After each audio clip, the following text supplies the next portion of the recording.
करवा चौथ व्रत कथा। एक साहूकार के 7 लड़के और 1 लड़की थी।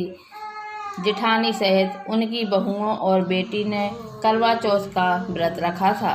रात्रि को साहूकार के लड़के भोजन करने लगे तो उन्होंने अपनी बहन से भोजन के लिए कहा।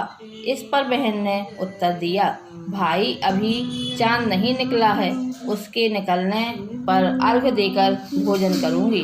बहन की बात सुनकर भाइयों ने क्या काम किया कि बाहर जाकर अग्नि जला दी और छलनी लाकर उसमें से प्रकाश दिखाते हुए उन्होंने बहन से कहा, बहन चांद निकल आया है, अर्घ्य देकर भोजन जेम लो। यह सुनकर उसने अपनी भाभियों से कहा कि आओ तुम भी चंद्रमा को अर्घ्य दे लो, परंतु वे इस कांड को जानती थीं। उन्होंने कहा, बाई जी अभी चांद नहीं निकला, तेरे भाई तेरे से धोखा करके अग्नि का प्रकाश छलनी से दिखा रहे हैं।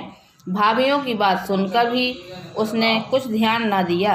वह भाभियों और भाइयों द्वारा दिखाए प्रकाश को ही अर्घ्य देकर भोजन कर लिया। इस प्रकार व्रत भंग करने से गणेश जी उस पर अप्रसन्न हो गए।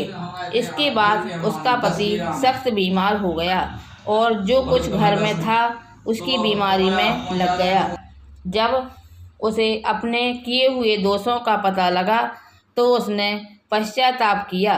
गणेश जी से प्रार्थना करते हुए विधि से पुनः चतुर्थी का व्रत करना आरंभ कर दिया और श्रद्धा अनुसार सबका आदर करते हुए सबसे आशीर्वाद ग्रहण करने में ही मन को लगा दिया।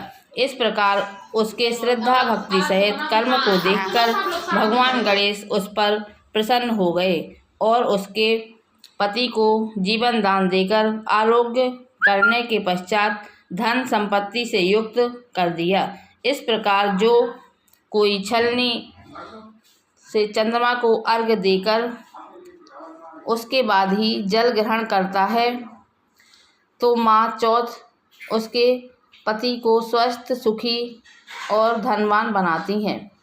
कोई छल कपट को त्याग कर श्रद्धा भक्ति से चतुर्थी का व्रत करेंगे, वे सब प्रकार से सुखी होते हुए क्लेशों से मुक्त हो जाएंगे।